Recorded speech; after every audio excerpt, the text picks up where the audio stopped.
Good day, everyone. This is Juanita Kapp from the Meticulous Moments show, and this show has been streaming since 2020, and we are in 196 countries.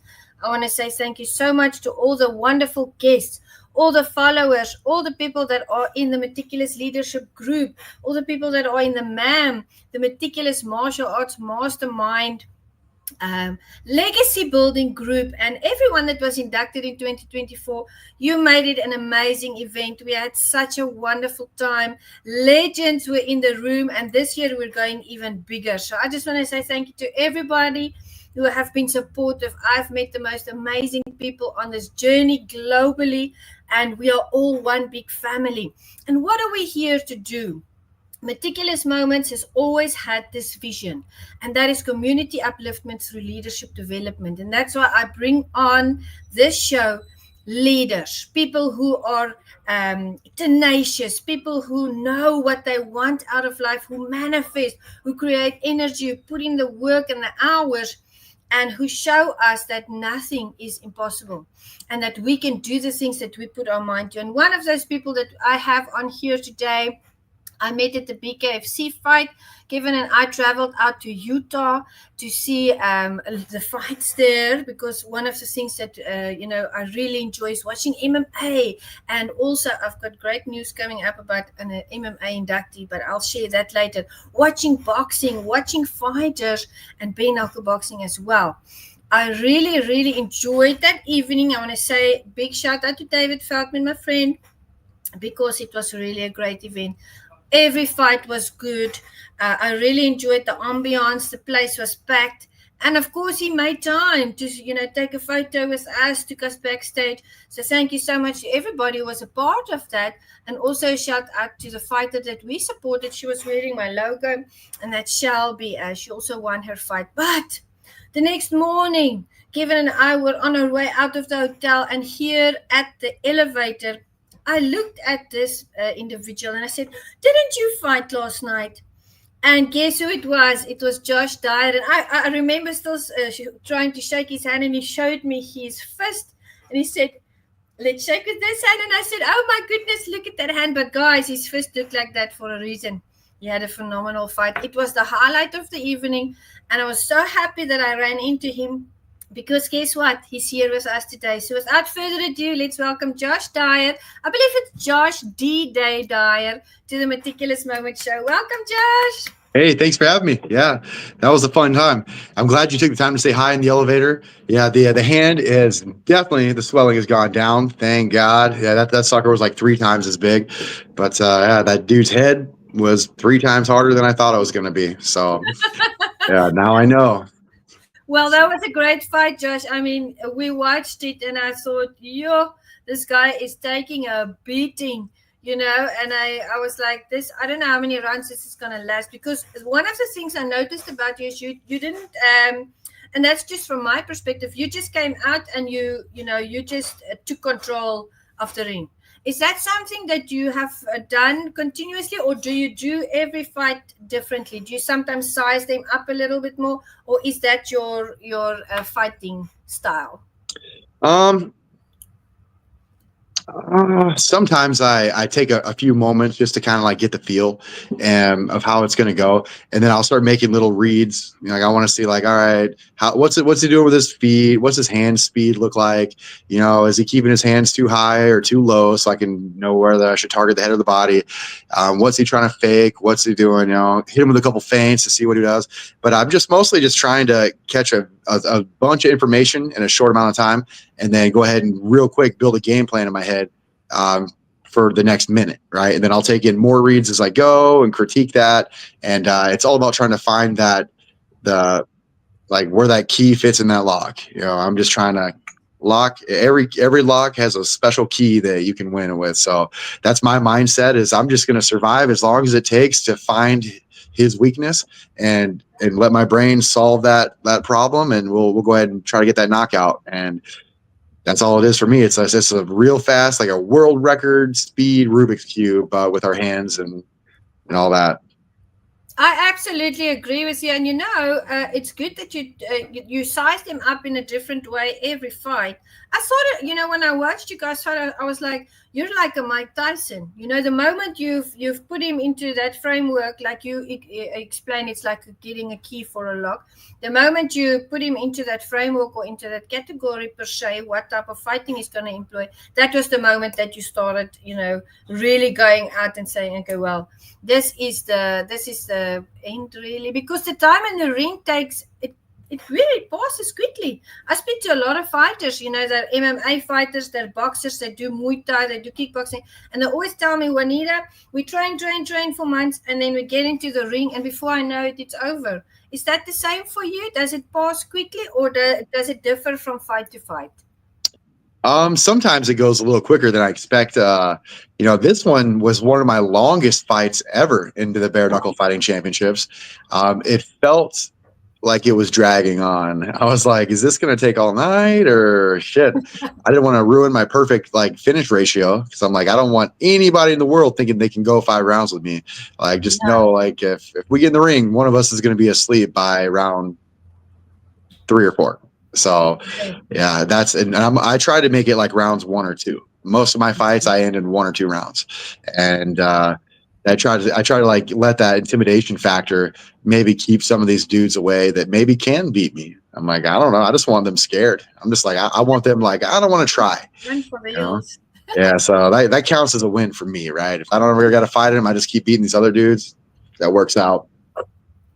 That's good. That's good. I trained for 10 years with Sakiyoshi, and he always used to say, because we don't only do karate, you know, we do boxing, kickboxing, because they're different. People don't always understand there's a difference between boxing and kickboxing. And he also did MMA, right? So he was always like, dominate the cage. You know, when you go in there, dominate. Because I was a pastor for 15 years, and when I started fighting, everybody was like, but you're always so nice. You know, you always make peace between people. I said, but when I'm in the cage, I'm not the pastor. Mike Yoshi taught me, when you step into that ring, you know, it's you or the other guy, and it's not going to be you.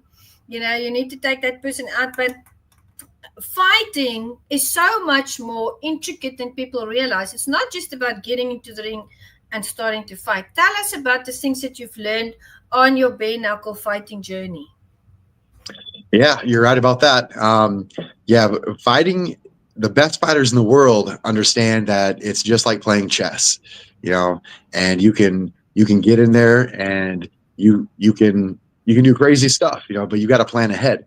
Yeah. And the way that it differs from chess is that, you know, if I'm playing you in a game of chess, we each have one king, one queen, you know, a couple of rooks.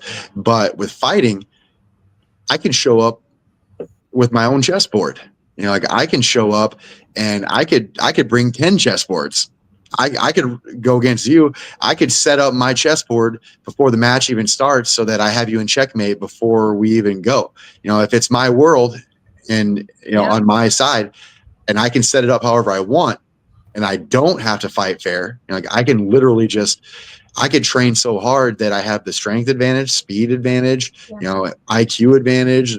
As far as fight IQ goes, I can have a tougher chin, harder fist from like knuckle conditioning. I could be more spiritually, you know, involved emotionally. I could be stronger emotionally. I could be healthier. I could have, you know, taken all the right nutrients ahead of time. I could have, you know, I could put myself in there to where I have so many advantages over you that the odds of you winning are very low. Yeah. So if this is the fight game and it's dangerous, why wouldn't I choose to build my chessboard as an unbeatable chessboard that I can exit a world-class fight and look like I never got touched, you know, against one of the best strikers in the entire world. You know, you look at that and I'm just like, that's called planning. I set my chessboard up perfectly. So when I showed up, there's almost no chance he was going to win. And I had an answer, you know, for everything. So I look at it like, you know, if I can create my own world, you know, I could show up with whatever. I'm going to create mine so that I look good when that fight ends, you know, so people are cheering my name and I didn't take any real damage. You know, I could walk away and fight again in a week, you know, and just be like how long am I trying to do this for? You know, like I can't be taking like life altering damage in every fight. So I'm like, I want to be smart. And so my training is very intense, and I watch a lot of video on my opponents. Like I know what he's going to do before he does it. That's why my timing looks so good. I watch his fights in slow motion, If I see that his head goes like this You know. and then comes back, I know he's setting up the left hand. So when he does that again, and I react to it, he's going to think he can throw it, but he doesn't know that I already know he's going to throw it. So I'll fake it. Then when it rips, I'll come to this side and Yeah. hit him with the right. And next thing you know, I just took away his best weapon. That's right. You disarmed him. That's Disarmed him. right. And there's a lot of concentration that goes into this fighting.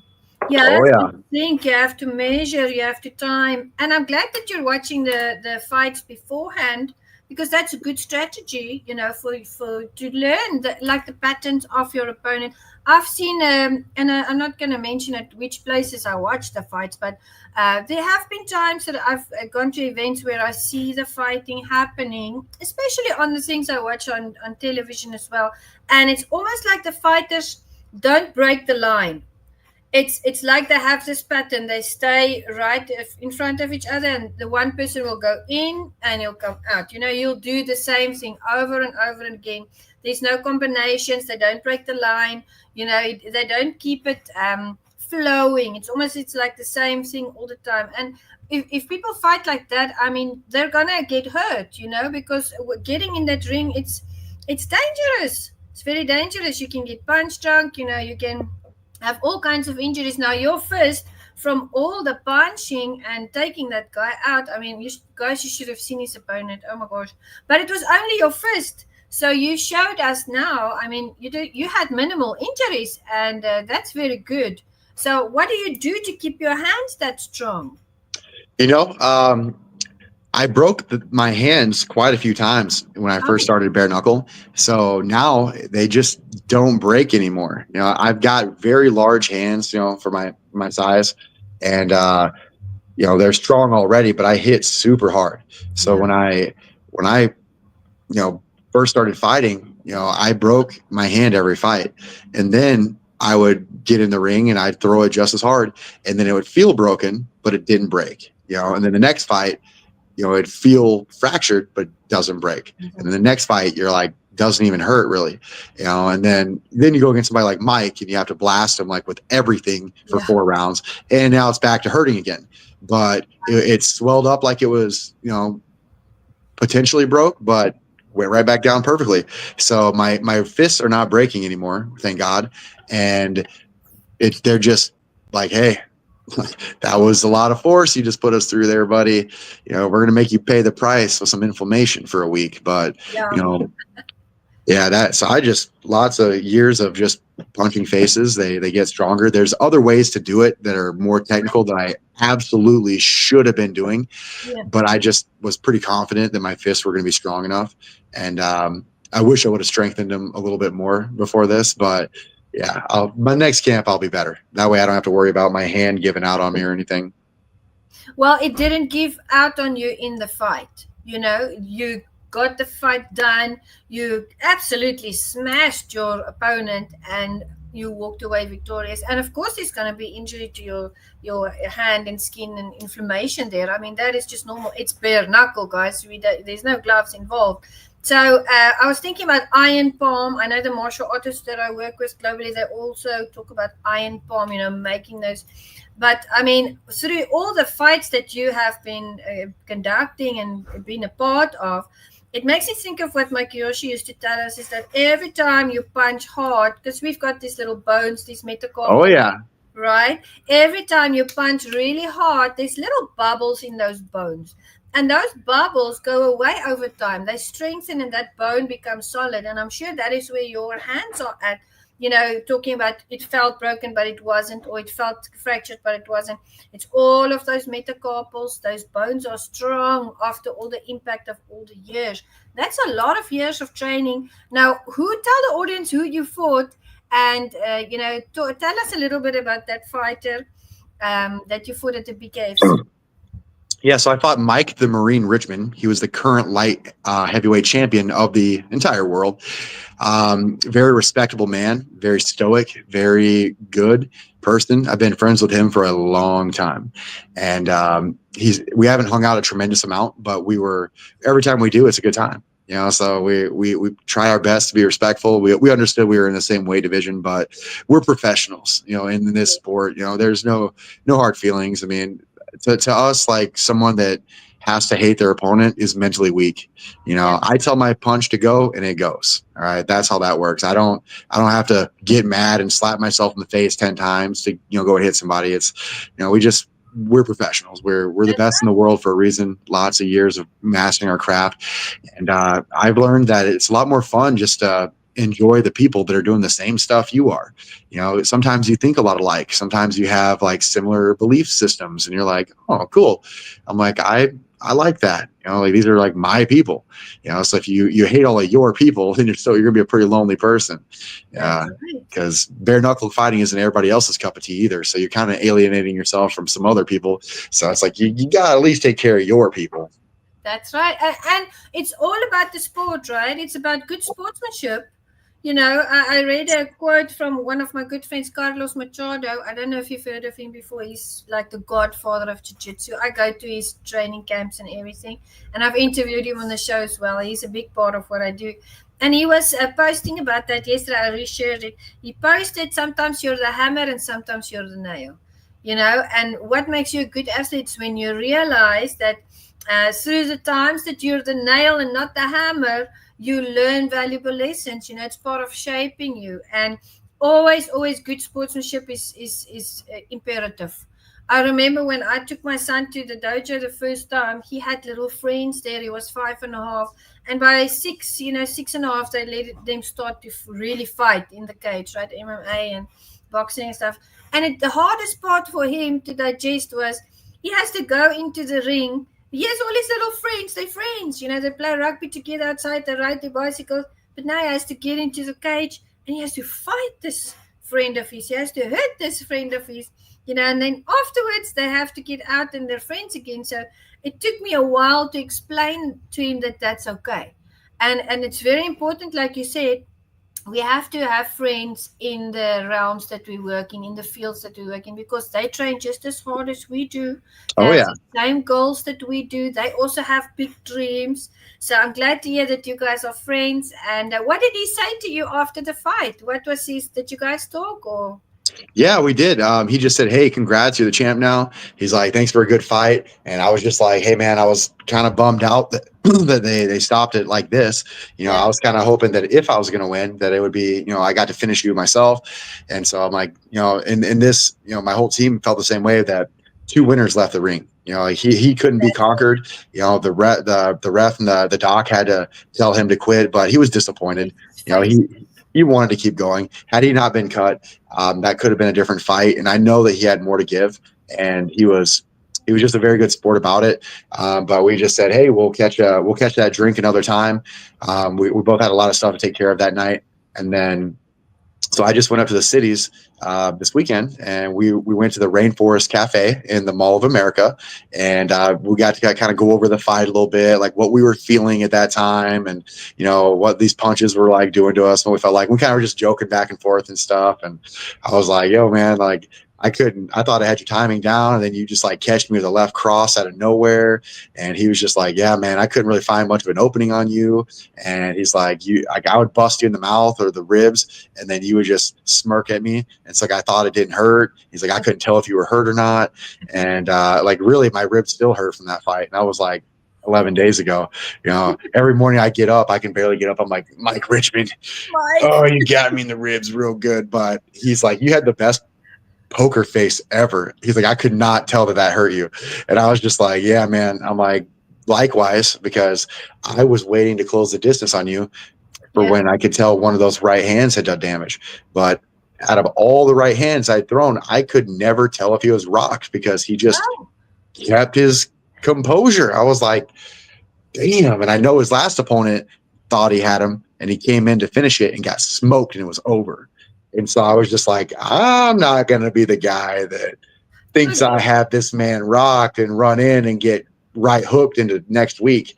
I'm like, nah, I learned that lesson. So I'm going to wait till I'm for sure he's rocked. And even then, I couldn't tell. I was like, God, I think he's rocked. We're gonna go in and see what happens. He smashes me like 4 times in my barrage of punches, like every one of his land, and I'm just ripping, bam, bam, bam. And every time he flings that right hook out, it's catching me and like making me think that I'm like, am I even rocking this dude? I'm like, I got him against the ropes. I'm the one pushing forward, smashing on these combinations. He's barely blocking them, but his right hand just keeps finding my chin. I was like, it's like a scorpion tail, just bam, bam, and every one of them stuns me. And so I'm like, am I even making the right decision to be on top of this dude right now? I better back up a little bit. And I backed off of him a couple times because I was like, damn, this guy's got a solid chin. I'm like, I cannot rock this guy. He had a good chin. All the damage that he took. Oh my goodness, I agree. But yeah, you're doing something very, very right. One of the things that you're doing right is you don't underestimate your opponent. Because I was looking at one of the fights, and it was a challenger and a champion in that division, and it looked like really the whole fight. It looked like the challenger was going to win. Like seriously, he knocked the belt holder out, not out but down a few times. And everybody, the crowd that was sitting behind us, everybody was like, "No, it's over for the champ. You know, he's going to lose his belt." Let me tell you something. They went at it again, and the next moment he had a hook, and it was a KO, and it was over. And the guy that looked like he was losing, he was the winner in the fight. So I was like, "Ooh, expect the unexpected," because you think things are going a certain way, but they might not be. Anything can happen in those minutes, right? That's right. Yep, that happens quite a bit. That fight you're describing actually sounds like Mike Richmond versus Lorenzo the Juggernaut Hunt. And so I'm like, and I fought Mike Richmond, and Mike Richmond was doing that to the Juggernaut's body that whole fight. And then boom, you're right, that hook came through and it was over. And I was just like, and you might be talking about a different fight because I know it happens more than once, but that definitely happened there. And so I was just like, man, I don't want to get one hit KO'd. I don't want to, or likewise get Mike Richmond coming in and hitting me with those body shots, because a lot of those were body shots that they're working. But anyways, you might be talking about a different fight. Yeah. When did you? It happened a couple of times, guys. So for the fighters out there, because there's a lot of fighters in the MAM group and Meticulous, guys, take notes here. When and I want to ask you, Josh, I haven't even asked you, but when did you start bare knuckle boxing, and why? What drew you to this particular sport? Well, I started bare knuckle boxing about 6 years ago, and I got involved because I was still hinting that I wanted to do like another MMA fight, but I was kind of like running at the end of my road. And my manager called me, and he was just like, "Hey," he said, "I just learned that there's a fight event taking place up at the Four Bears Casino in North Dakota." He said, "But I think it's bare knuckle." And I was just like, bare knuckle? I'd never heard of this before. And he was just like, yeah. And there's no kicking, no wrestling, no grappling. It's just punching. And I was just like, I'm pretty good at punching, and I'm not so good at kicking and wrestling and grappling. So that does sound like it would be better suited for my style. But I also am a painter, so I don't want to be busting my hands up every fight. So I don't know. I'm probably not interested. And he's like, well, let me make a call quick. I'm going to see how much they pay. And so he called me back and he told me, and I was just like, damn, that's like 5 times more than I've ever been offered. And he was just like, all right, well, what do you say? I'm like, well, who do I have to fight? And so we look it up, and they want me to fight Dane Sayers. And I look him up, and he's like the crazy red mohawk guy from The Ultimate Fighter. Dana White was all over this guy. He's getting trained by George St. Pierre. Right. I'm like, damn. I'm like, I got to fight this guy? And they're just like, well, I'm like, I mean, he's more of like a ground guy anyway. I'm like, you might be able to just bust him up. Yeah.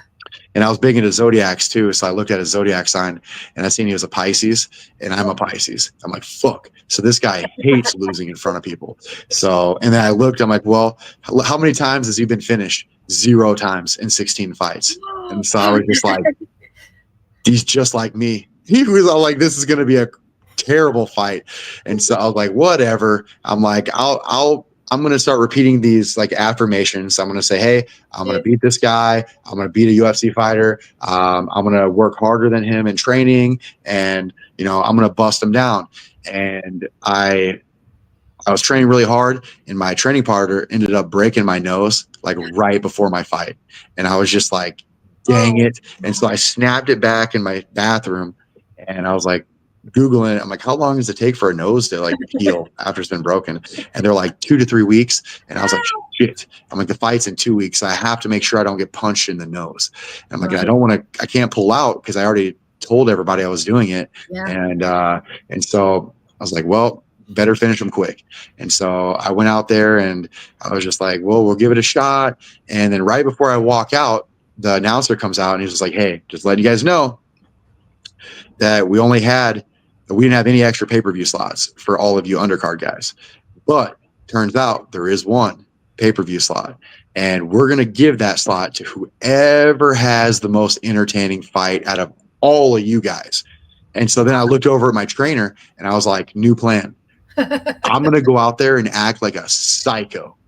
And then I'm like, I was into thespian in high school. I can act, and so I was like, shit. I'm like, I'm gonna go act like Bruce Lee and Mike Tyson combined. Just did a whole line of coke, and you know, injecting all the freaking meth. I'm like, I want to walk out there looking crazy, and so I walked out there and I just like I ended up like licking the like I put some blood on my finger because somebody had like gotten busted up before me. I'm just like licking it, and I'm just like I'm gonna kill you, and he started like kind of panicking over in his corner. I'm like, I can't believe this is working, and so then I went out there, started busting him up, finished him in one round.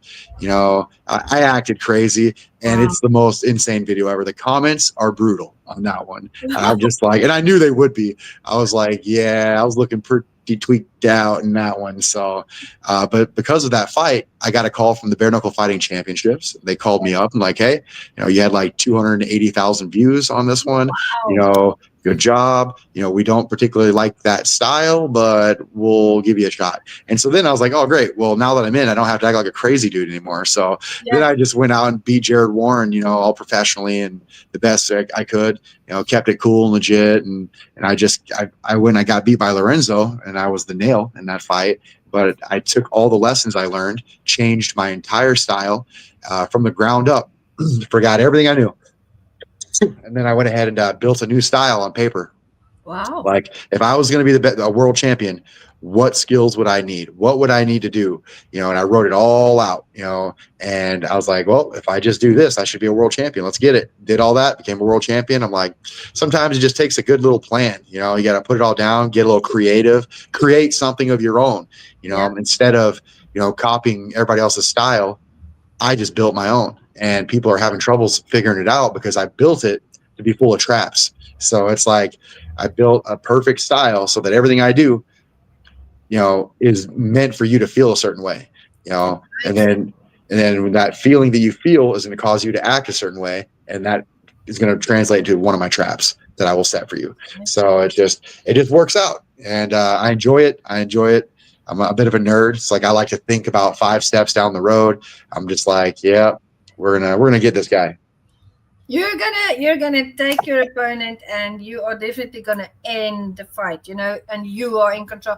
And it's very strategic the way you work, because psychologically, fighters can be physically fit in so many ways. There's different types of fitness. I teach people all the time. It's a different type of fitness when you go into a jiu-jitsu match than it is to box, or even when you do kata and you compete in the nationals, or at the tournaments at the World Karate Federation. It's all different. There's a difference between points fighting. There's a difference between full contact, like our dojo is. But they're all different types of fitness, and still, you can be the fittest person on the planet, but if your mind is not in the right space and you enter that ring, it's very bad, because psychological warfare is a part of getting in there. I was interviewing Randy Couture the other day, and we had a lovely discussion about being mentally ready and psychologically working, with your opponent. And I would love for you to send me that link where you went in all crazy. Oh, I'm gonna kill you. Yeah. The You'll blood. never think about me the same way again. You watch this fight, you're gonna be like, what the hell? What's up with Josh? What But was this that's guy great. on? I'll be like, yeah, I was on something called acting and adrenaline. Acting adrenaline. That's a new phrase that is copyrighted to Josh, guys. Acting adrenaline.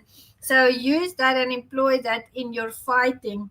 Now, tell me some of the fights that you've had. Which ones were the most? Which ones stood out the most? You know, sometimes I mean, I've spoken to lots of fighters, UFC fighters. You know, I've got one from South Africa that's flying in July. I don't know if you've heard of Dricus du Plessis. He's Yeah. fighting.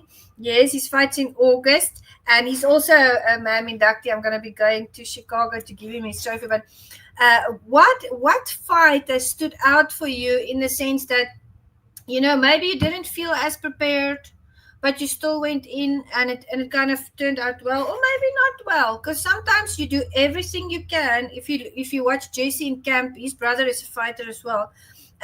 His brother has been in fights where he's done everything. He's a MMA fighter. He's done everything he possibly can to do the right thing. He psychologically was prepared. He's been on the diet. He cut the weight. He did everything, and then he goes into the first round, and it feels like he has no legs. And then the other time he went in, and it felt like he just had no energy, but he had to work around it. He had to adapt. Have you had anything like that happen to you before? Of course.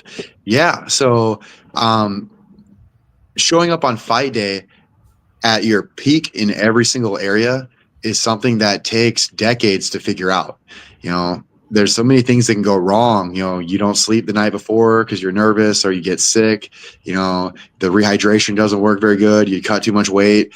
I've been in those situations because I never really understood. As a young fighter coming up, I would, I'd always cut weight by like running my ass off, and I'm losing all these calories, and I'm burning, and my muscles are getting ran all the way through, and then I lose the weight, then I rehydrate, and I didn't know what I was doing. So then I hop in the ring, and I'm like, why am I tired in 15 seconds? Like I felt so drained, and I was still able to secure a lot of those victories, but I just would always feel so terrible in the ring that I was just like, I always felt like I was going to lose the second the fight started, because I was scared. I was like, I had the butterflies in my stomach, and my legs felt like they weren't there, and they weren't, because I just got done running like 30 miles to lose all this weight. And so now they have no glycogen. I'm out of protein. I burned out my fat storage. I'm dehydrated. And I'm just like, no wonder, I wasn't doing good, but I've gotten my process down so well now that I am one of the biggest weight cutters in the world when it comes to 185. I cut around 30 pounds, which is like top 0.1% on earth. And I do that within like 4 or 5 days. Oh, And damn. I pull all that water out with saunas, and I just drink it all back the night before. And so but I do it in a healthy way where, I put back in the salts, potassium, magnesium, all the nutrients. Yeah. I'm eating the cayenne pepper for blood flow, and the beets for oxygenation. And, so that way, when I get back in that ring, I actually am back, and it's just it's a couple decade process to get it all figured out. Just being able to enter the ring in peak shape, health, mental, focus, that is an art all by itself. But I'm so good at it that when I show up, even if I'm not the better fighter, I show up in so many peak states in so many different areas that my overall, aura is enough to get me through to the win. So like, I don't have to be the best fighter in the world. I just have to be better than you are on that day. That's right. And my mind's on point, my body's on point, nutrition's on point, hydration's on point, strength is on point, cardio's on point, and my game plan's on point. And, like, I'm just in there ready to roll. I can overwhelm most dudes. If there's anything going wrong with them that day, they're going to lose. Right. So I just go, hey, as long as I can make sure I enter healthy, then it's going to be a rough night for them. I agree. It's a science, really. It's a science, being physically fit, but also mentally, spiritually, and it's a science. You make sure that you are there and you're ready. I think energy is very important, Josh. I speak to people a lot about energy, the energy that we put out, how we stand in our power. And I was a pastor for 15 years, and they just wanted us to talk about the spiritual part of things, but I understand that God gave us energy as well, and Yes. science. There's science. Where does it come from? God gave it to us. They're doing amazing things in the medical world today because God gave them the knowledge. But that science, that energy, and I always, in those 15 years, I always try to explain to them, God is energy, and Yes. it's the same thing. You can go to a church service on a Sunday and feel the presence of God.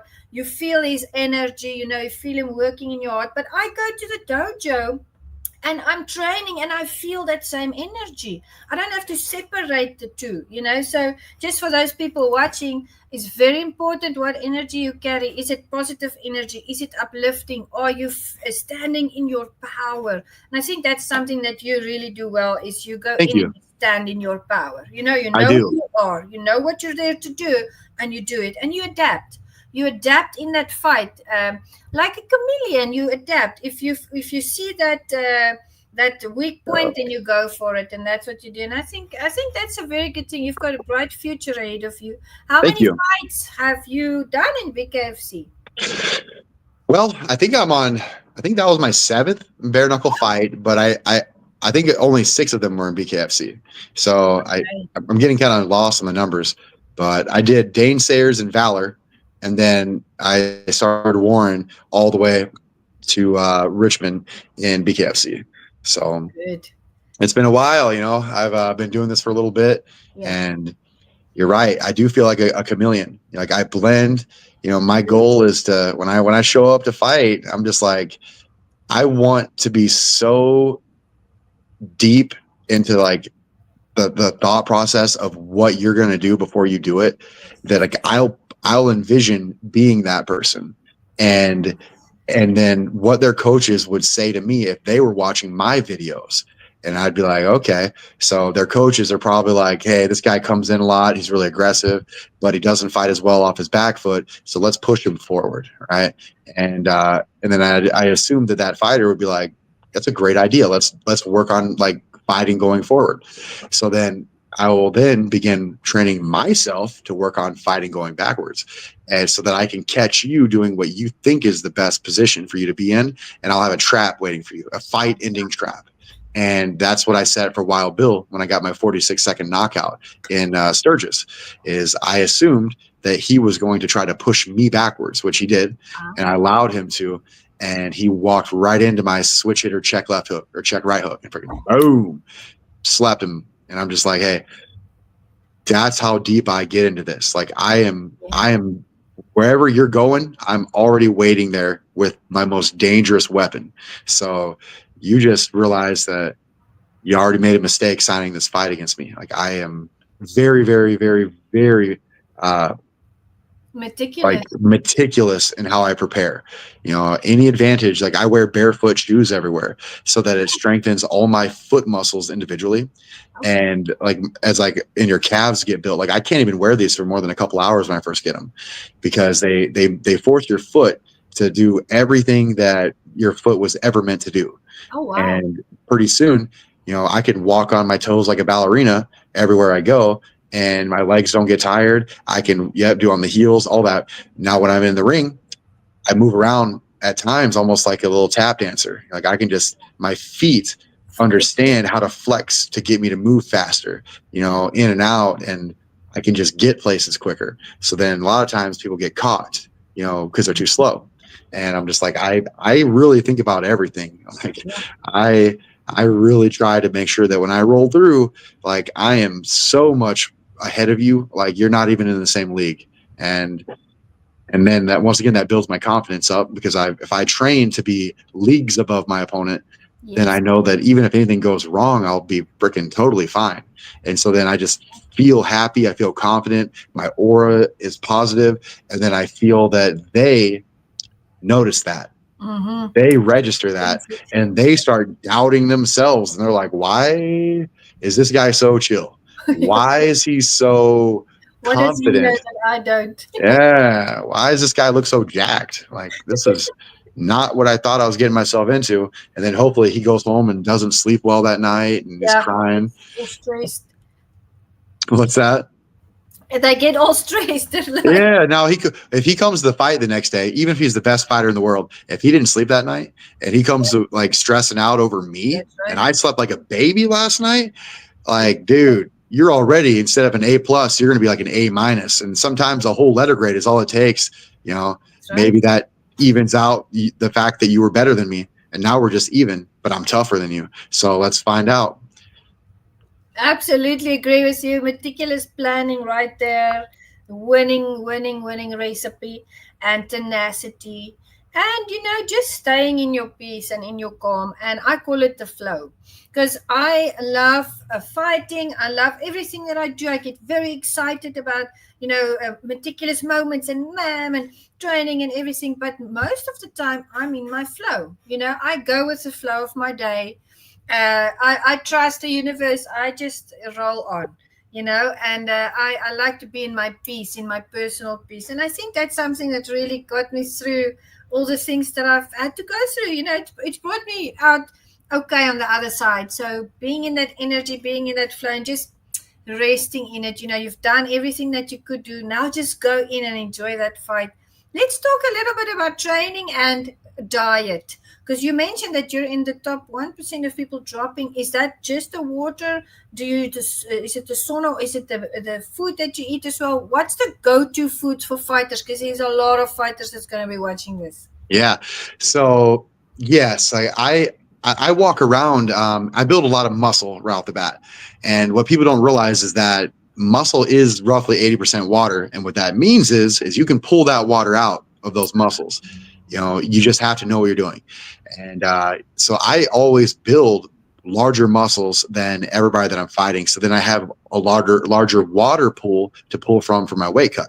So I'll basically start fasting, which most people don't realize that by fasting, your body enters phagocytosis, and then you start healing at a cellular level, getting toxins out, repairing damaged DNA, all sorts of things that could be slowing you down that you might not even know about. And so I'll always hit a good fast and just take advantage of that with a water cut. And so now my body's healing cellularly. I'm getting all the water sucked out. And now it's almost like when I put that water back in, it's like I gave myself a full oil change. Like now I got fresh water in. I put all the electrolytes back in. I'm eating beets for like blood, circulation, iron, like oxygen transport. I'm putting the the sugar back in to get my glycogen stores replenished. Like pure honey. I'll drink a whole jar of pure honey, and like the highest quality honey in the world. And then I'll raise my glycogen stores. So now I'm prepared. So when I get in that ring, I have the energy. I have everything I need, the purest forms of everything. No dyes, no artificial shit that's going to inflame me and slow me down. I'll go outside, but like after I start putting everything back in my body, I'll go outside and I'll do some grounding. I'll walk on the ground barefoot. I will, if there's a salt water nearby, which Utah had, I'll do some saltwater swimming. And now your whole body is being grounded, right? Because the salt water is conductive and it's grounded. So it just, now your whole body is getting grounded quicker than just walking on the ground, because you don't have to pass all the electrons through your feet. Mm-hmm. So then I'll just start like feeling that peace, and going, okay. And I'll start like going over mentally, like why I deserve to be here, what I gave up for this, and how I'm not going to quit. I'm going to be faster. I'm going to be stronger. And then I'll start, loosening up, and I take a lot of precautions, so when I get in there, I'm like, all right, so I have like 30 advantages over this dude right now. Like, I mean, just grounding alone, taking all the inflammation out of my body, because most people don't realize that grounding is the biggest anti-inflammatory on earth. That's why you ground batteries to the ground. Like we're salt and water. So essentially we're a saltwater battery that uses electrical impulses. Mm-hmm. So, but you ground a battery so that you don't have to worry about it like exploding and overheating, right? You eliminate the fire risk.